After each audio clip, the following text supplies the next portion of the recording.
말씀 앞에서 경외함으로 주께 홀로 섭니다. 항상 텍스트 이면에 거대한 맥락을 파악하기를 즐기시고 또 파편화된 정보들 속에서 의미 있는 패턴을 찾아내시는 지적 호기심이 많은 청취자 여러분 환영합니다. 네, 반갑습니다, 여러분. 오늘 우리가 함께 살펴볼 이 심층 탐구의 자료들이 꽤나 흥미로운 조합이에요. 그렇죠. 조금 낯설게 느껴지실 수도 있는 조합이죠. 맞아요. 성경을 꾸준히 읽어오신 분들이라면 익숙하실 텐데 바로 맥체인 성경 읽기 2월 25일 묵상 본문들입니다. 제가 오늘 다룰 자료들의 목록을 처음 딱 봤을 때는 솔직히 조금 당황했어요. 시대나 장르가 확 건너때니까요. 네네. 구약의 출애굽기 8장, 그리고 욥기 25장에서 26장, 그러다가 갑자기 신약의 누가복음 11전, 고린도전서 12장으로 넘어가거든요. 겉보기에는 뭐랄까 시대적 배경이나 쓰인 목적이 완전히 달라 보이는 네 개의 개별적인 텍스트들이잖아요. 사실 많은 분들이 그렇게 개별적으로 읽고 넘어가기 쉽죠. 네. 하지만 오늘 우리 탐구의 미션은 명확합니다. 학자들의 연구 자료를 바탕으로 이 수천 년의 시간차를 둔 텍스트들이 어떻게 거대한 성경에 영감된 구조 패턴 속에서 톱니바퀴처럼 완벽하게 맞물려 들어가는지 그걸 확인하는 겁니다. 아주 기대가 됩니다. 자, 이걸 한번 파헤쳐 볼까요? 오늘 핵심 테마는 이겁니다. 창조주의 손가락이 혼돈을 잠재우고 어떻게 새로운 성전의 질서를 빚어내는가? 방금 말씀하신 그 미션이 정말 중요한 게요. 우리가 이 성경을 읽을 때 학자들이 공통적으로 지적하는 현대 독자들의 실수가 하나 있습니다. 바로 텍스트를 파편적으로 읽는다는 거예요. 아, 조각조각 내서 보는 거요? 네. 개별 구절이나 특정 장에만 현미경을 들이대면 그 안에 담긴 거대한 문학적이고 신학적인 메시지를 놓치기가 너무 쉽거든요. 나무만 보고 숲을 못 보는 셈이네요. 정확합니다. 하지만 창조, 타락, 구속, 그리고 새 창조라는 거대한 내러티브 흐름 속에서 이 텍스트들을 조망해보면 전혀 다른 그림이 나타납니다. 완전히 새로운 맥락이 열리는 거군요. 그렇죠. 오늘 분석할 4개의 본문은 표면적으로는 흩어져 있는 역사적 사건이거나 서신의 일부 같지만 문학적인 구조로 깊이 들어가 보면 동일한 우주적 혼돈과 그에 맞서는 창조주의 손길을 반복적으로 묘사하고 있습니다. 우리가 파편화된 구절들을 넘어 전체의 숲을 관통하는 텍스트의 정교한 설계도로 여러분을 안내해드리겠습니다. 좋습니다. 그렇다면 그 구조 패턴의 첫 번째 단추가 되는 출애굽기 8장부터 시작해보는 게 좋겠네요. 아주 좋은 출발점입니다. 자료를 보면 애굽에 내려진 10가지 재앙 중에서 그 개구리, 파리 재앙이 등장하는 대목을 다루고 있잖아요. 보통 우리는 이 사건을 그냥 이스라엘 민족을 해방시키기 위한 어떤 국지적인 기적이나 고대 이집트의 자연재해 정도로 생각하죠. 맞아요. 딱 그 정도로 생각하는 경향이 있는데 오늘 분석 자료들이 제시하는 관점은 완전히 다르더라고요. 이 재앙들이 단순한 자연재해나 징벌이 아니라 창세기 1장에 나타난 그 생명 충만한 질서를 거꾸로 되돌리는 현상이라는 거죠. 네, 이른바 창조의 역순, decreation이라고 부르는 개념입니다.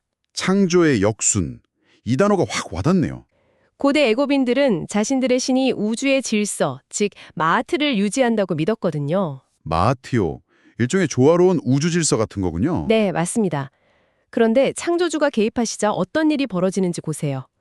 강에는 생명체 대신에 끔찍한 개구리떼가 비정상적으로 증식해서 올라옵니다. 무트로 기어 올라오고요. 생명이 숨쉬고 식물이 자라나야 할 땅은 오히려 끔찍한 재앙의 온상으로 변해버리죠. 아, 창세기 1장에서 하나님이 혼돈을 갈라 질서를 세우시고 각기 그 종류대로 생명을 충만하게 하셨던 그 질서정연한 창조의 과정이 애굽장에서는 철저하게 붕괴되는 겁니다.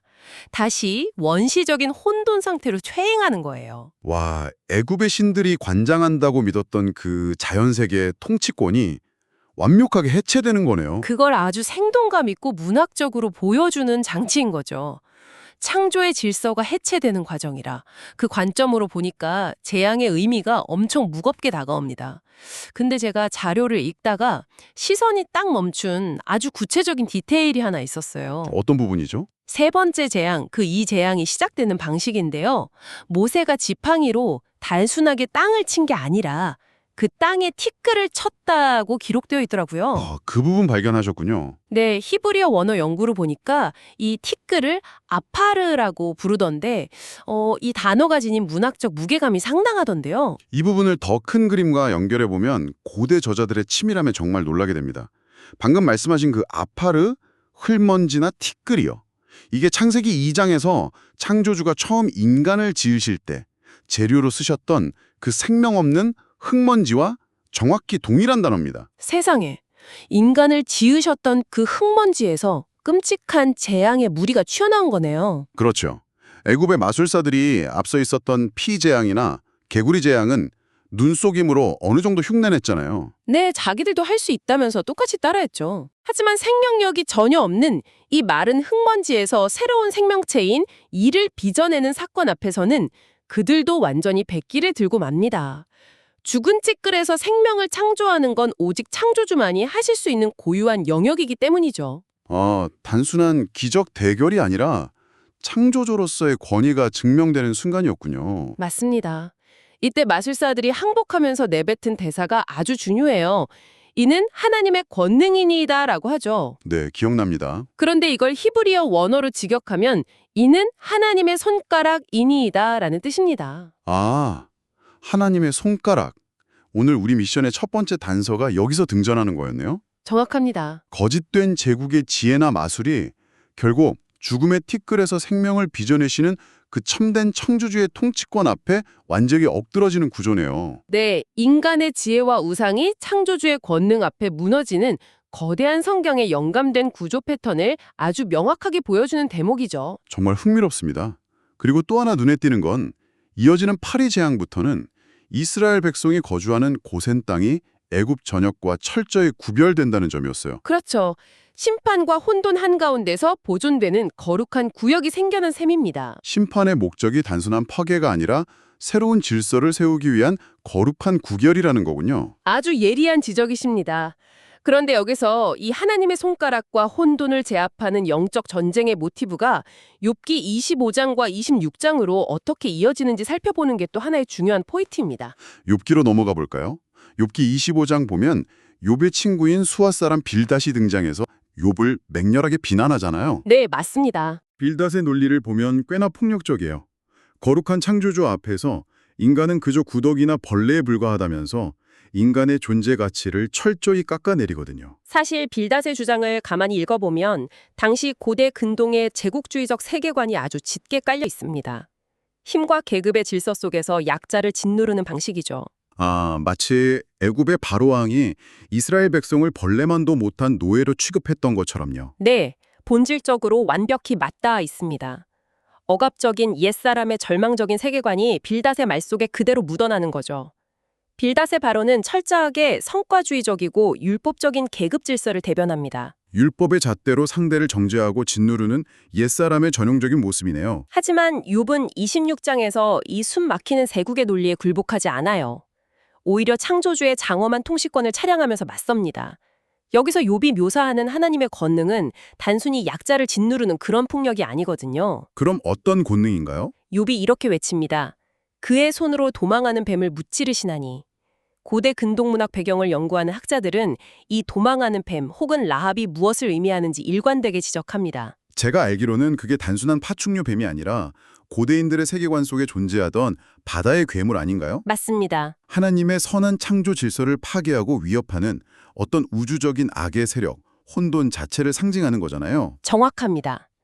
욥은 극심한 고난과 세상의 부조리 한가운데서도 우주의 진정한 통치자가 누구인지를 정확히 꿰뚫어보고 있는 겁니다. 연결이 되네요. 출애굽기에서 이스라엘을 억압하던 애굽 제국을 치셨던 전능자의 손가락이 네, 바로 그겁니다. 우주적 차원에서는 창조 질서를 어지럽히는 혼돈의 뱀, 근원적인 악의 세력을 찌르시는 손이라는 거네요. 고대 저자들이 이걸 논리적으로 연결해 놓았군요. 죽음의 티끌에서 생명을 빚으셨던 창조주의 손은 동시에 우주의 혼돈을 단숨에 꿰뚫고 심판하시는 강력한 전사의 손이기도 한 것이죠. 구약의 텍스트들이 애굽 제국을 치시고 우주의 혼돈을 찌르시는 거대한 하나님의 손의 이미지를 아주 탄탄하게 구축해 놓았네요. 자, 그럼 이제 신약의 텍스트 누가복음 11장으로 건너와 볼까요? 네, 신약으로 넘어오면 이 구약의 이미지들이 정말 극적인 방식으로 재등장합니다. 예수님이 벙어리 귀신을 쫓아내시는 사건이 나오죠. 그런데 사람들이 환호하기는커녕 예수님이 귀신의 왕 바알세불의 힘을 빌려서 귀신을 쫓아냈다고 비난하잖아요. 어처구니 없는 비난이죠. 이때 예수님이 반박하시면서 던진 제사가 오늘 연구자료들이 꼽는 핵심입니다. 내가 만일 하나님의 손가락을 힘입어 귀신을 쫓아낸다면 하나님의 나라가 이미 너희에게 임하였느니라. 와, 저 이 대사 보는 순간 소름이 돋더라고요. 구약의 텍스트들과 퍼즐이 딱 맞아지면서요. 여기서 정말 흥미로운 점은 신구약 텍스트를 관통하는 정교한 연결고리가 작동한다는 겁니다. 학자들은 예수님이 여기서 하나님의 손가락이라는 표현을 우연히 막연하게 선택하신 게 아니라고 봅니다. 철저히 의도된 문학적 장치라는 거죠. 네, 이 발언은 과거 애굽의 마술사들을 무릎 꿇게 만들었던 출애굽기 8장의 사건을 직접적으로 소환하는 겁니다. 예수님은 지금 자신을 통해 일어나는 이 귀신 쫓는 사역의 본질이 무엇인지 온 우주에 선언하고 계신 거예요. 과거 여호와께서 손가락으로 애굽의 혼돈을 심판하셨듯이 맞습니다. 지금 예수님 자신이 사탄의 진영을 부수고 영적인 애굽에 갇힌 사람들을 건져내는 거대한 우주적 규모의 새로운 출애굽을 이끌고 계시다는 폭탄 선언이 셈이죠. 영적인 애굽에서의 새로운 출애굽. 너무 멋진 표현입니다. 혼돈을 몰고 온 귀신들을 몰아내므로써 먼지나 티끌처럼 무너져버린 인간의 존엄을 다시 빚어내시는 새 창조의 사역이네요. 완전히 일치하는 패턴이죠. 구약의 역사가 신약에서 궁극적으로 완성되는 모형입니다. 예수님의 사역을 구약의 출애굽과 재창조의 완성으로 해석하니까 텍스트가 엄청 입체적으로 보입니다. 그런데 이 통쾌한 선언 직후에 텍스트가 조금 기묘하고 섬뜩한 방향으로 흘러가요. 아, 그 유명한 빈집 비유 말씀이시죠? 네, 청취자 여러분도 한 번쯤 들어보셨을 텐데 청소되고 수리된 빈집 비유가 바로 이어지거든요. 어떤 사람에게서 귀신이 나갔는데 그 집이 깨끗하게 청소된 채로 계속 비어있으니까 나갔던 귀신이 자기보다 더 악한 7 귀신을 데리고 들어와서 상태가 훨씬 비참해졌다는 이야기잖아요. 네, 맞습니다. 이 엑소시즘 직후에 굳이 이 무서운 비유를 배치한 문학적 의도가 도대체 뭘까요? 여기서 우리는 성경 문학에 아주 자주 등장하는 원형 또는 모형의 개념을 적용해 봐야 합니다.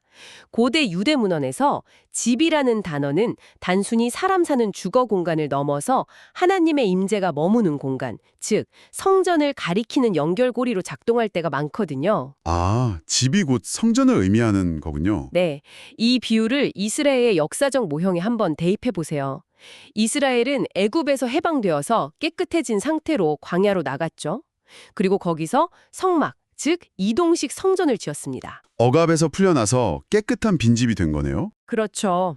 하지만 그들이 그 안을 하나님의 율법과 온전한 임재로 채우지 않고 금송아지나 주변국들의 온갖 우상들로 채웠을 때 어떤 일이 벌어졌습니까? 나라가 완전히 망하고 바벨론 포로기라는 끔찍한 파국을 맞았죠. 나중 형편이 이전보다 더 심각해진 거네요. 정확합니다. 단순히 개인의 도덕적인 교훈을 넘어선 아주 거시적인 역사적, 구속사적 경고였던 겁니다.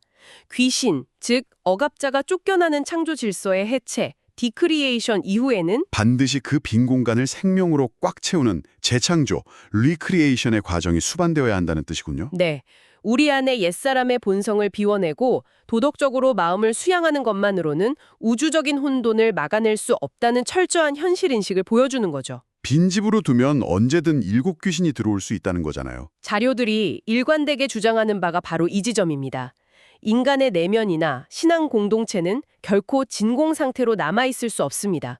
혼돈을 몰아낸 그 빈자리는 반드시 창조주의 영, 즉 성령으로 채워져야만 온전한 성전으로서의 기능을 회복할 수 있습니다. 아주 무섭고도 예리한 진리를 보여주는 모형이네요. 빈자리를 성령으로 채워야 한다. 성령으로 채워진 새로운 성전이라는 개념이 아주 핵심적인 것 같습니다. 네, 매우 중요하죠. 그렇다면 그 새로운 성전, 그러니까 성령으로 재창조된 공동체는 현실 속에서 과연 어떤 모습으로 나타나야 할까요? 그 대답을 보여주는 게 바로 오늘 탐구의 마지막 본문 고린도전서 12장이죠. 드디어 마지막 퍼즐이네요. 당시 고린도 교회의 역사적 배경을 보면 이들의 상황이 절대 평화로운 성전 같지가 않아요. 매일 싸우잖아요. 혼돈의 바다 그 자체였죠. 고린도는 로마 식민지로서 사회적 신분 상승이나 경쟁이 아주 극심했던 상업도시였습니다. 쇠속적인 계급 문화가 교회 안으로 여과 없이 밀려들어온 거군요. 맞습니다. 예배당 안에서조차 누가 더 유창한 방언을 하는가, 누가 더 뛰어난 예언의 은사를 가졌는가, 이런 걸로 서열을 매기고 파벌을 나눠서 분열하는 참담한 모습이었습니다. 완전한 무질서 상태네요. 바울이 이 고린도 교회의 혼돈을 다루는 방식을 깊이 분석해보면 놀랍게도 다시 한번 창세기 1장의 모티브와 강렬한 연결고리를 맺게 됩니다. 또다시 창세기 1장이요? 네, 창세기 1장을 떠올려 보세요. 형태가 없고 텅 빈 흑암과 혼돈의 바다 위를 하나님의 영, 즉 성령이 운행하시면서 생명의 질서를 부여하시잖아요. 아, 고린도 교회의 분열과 다툼을 그 창조 이전의 혼돈 상태로 본 거군요. 그렇습니다. 은사를 계급화하고 서로 다투는 고린도 교회의 모습은 앞서 우리가 살펴본 애굽의 억압적인 방식이나 욥기의 빌닷이 보여주었던 정죄하는 제국주의적 세계관, 바로 그 옛사람의 연장선입니다. 그래서 바울은 그 지독한 무질서의 한가운데로 창조주의 영이신 한 성령을 초청하는 겁니다. 성령이 임하셔서 흑암의 바다를 잠재우고 새로운 창조의 질서를 부여하시는 거네요. 네, 바울이 여기서 제시하는 새로운 질서의 핵심 논리가 상당히 파격적입니다. 저도 그 구절 기억납니다. 몸에 더 약하게 보이는 지체가 도리어 요긴하고 우리의 아름답지 못한 지체는 더욱 아름다운 것을 얻느니라.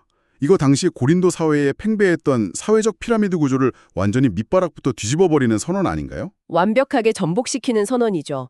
이것이 바로 앞선 세 개의 텍스트가 일관되게 지향하던 새 창조의 궁극적인 결론입니다. 애굽의 바로 왕이나 욥기의 빌닷처럼 타인을 벌레 취급하며 억압하는 제국의 방식은 성령이 다스리시는 이 유기적인 성전 안에서는 철저히 붕괴됩니다. 오히려 가장 연약해 보이는 사람이 가장 귀한 대접을 받는 거네요. 네, 십자가를 통과한 약한 자들이 귀하게 여겨지고 서로의 결핍을 채워주는 질서. 세속적인 계급사회의 거대한 피라미드가 역전되는 참으로 급진적인 사회학적, 신학적 혁명을 바울은 그리스도의 몸된 교회라는 모형을 통해 제시하고 있는 겁니다. 이야, 정말 압도적이네요. 지금까지 출애굽기, 욥기, 누가복음, 고린도 전서라는 이 방대한 4개의 텍스트를 가로질러 왔습니다. 혼돈을 찌르시는 하나님의 손가락에서 출발해서 성령으로 채워진 새로운 성전의 질서까지 이 성경에 영감된 구조 패턴을 깊이 파헤쳐 보았는데요. 네, 긴 여정이었죠. 그래서 이 모든 것이 우리 청취자 여러분에게 과연 어떤 의미가 있을까요? 이 분석 자료들이 공통적으로 가리키는 성경신학적 주제를 논리적으로 한번 싹 종합해 주시죠. 네, 학자들의 통찰을 종합해보면 이 텍스트들을 관통하는 3가지 핵심적인 신학적 명제로 선명하게 요약할 수 있습니다. 첫 번째는 무엇인가요? 첫째, 구원과 창조의 주체는 철저히 외부로부터 온다는 사실입니다. 우리 안에서 나오는 게 아니군요. 네, 애굽의 압제날 우주적인 혼돈의 뱀, 혹은 고린도 사회의 뿌리 깊은 계급주의 같은 어둠의 권세는 인간의 도덕적인 노력이나 수양만으로 극복할 수 있는 게 아닙니다. 빈집을 스스로 치우는 것만으로는 안 된다는 거군요. 맞습니다. 출애굽기와 욥기에서 혼돈을 꿰뚫었던 그 창조주의 손가락이 신약에 와서는 귀신을 몰아내는 예수님의 사역과 교회를 세우시는 성령의 권능으로 구체화되었습니다. 즉, 구원은 티끌 같은 우리 존재를 영광스럽게 다시 빚어내시는 창조주 하나님의 전적인 개입이자 재창조의 사건임을 텍스트들은 일관되게 증언합니다. 스스로의 힘이 아니라 철저히 창조주의 손가락에 의해 빚어지는 새 창조의 결과물이라는 점. 아주 명확합니다. 그럼 두 번째 핵심 주제는요? 둘째는 거룩한 구별과 채움의 원리입니다. 출애굽기에서 고센 땅이 심판으로부터 구별된 거룩한 공간이었듯이 재창조된 공동체는 이 혼돈의 세상 속에서 구별된 존재로 부름을 받습니다. 영적인 고센 땅에 사는 거네요. 네. 하지만 누가복음의 빈집 비유가 엄중하게 경고하듯 단순히 악습을 끊어내고 마음을 비우는 소극적인 상태에 머물러서는 절대 안 됩니다. 7 귀신이 들어오니까요. 그렇습니다. 비워진 내면과 공동체의 공간은 반드시 창조주의 영, 성령으로 충만하게 채워져야만 합니다. 그래야 과거의 혼돈이나 더 큰 파괴적 세력에 잠식당하지 않는 온전한 성전의 기능을 유지할 수 있습니다. 해체가 끝이 아니라 진정한 재창조를 위해 성령의 충만함이 절대적으로 필요하다. 이 엄중한 경고를 항상 기억해야겠습니다. 자, 마지막 세 번째 종합은 어떻게 정리할 수 있을까요? 마지막 셋째는 세상의 방식을 완전히 뒤집는 역전된 새 창조의 질서입니다. 고린도전서에서 본 그 피라미드 역전이군요. 네, 성명으로 채워진 새로운 성전, 곧 공동체는 고대 애굽이나 빌닷, 그리고 1세기 고린도 사회가 추구했던 약육강식의 피라미드 질서를 단호히 거부해야 합니다.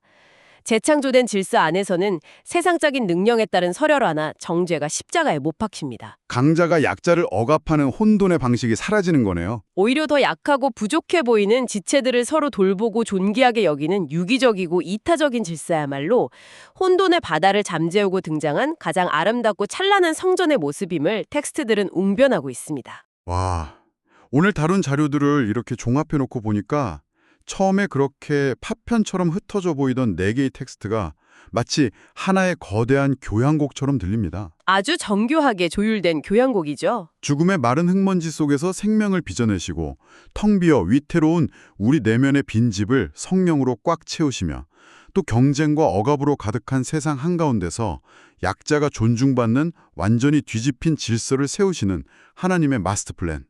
그 놀라운 신학적 구조를 확인하는 정말 벅찬 시간이었습니다. 이 시점에서 이것은 아주 중요한 질문을 제기합니다.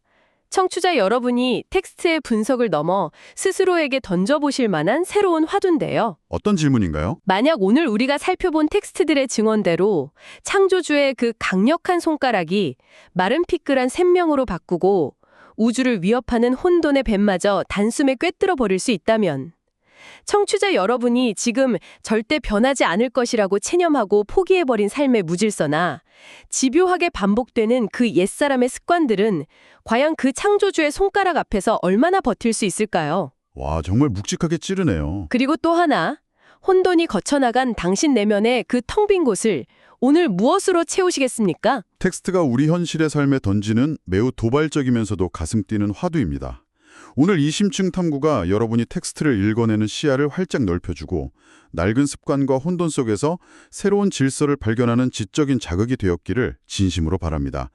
다음번에도 우리의 탐구욕을 마구 자극할 흥미로운 자료들을 한가득 안고 다시 찾아오겠습니다.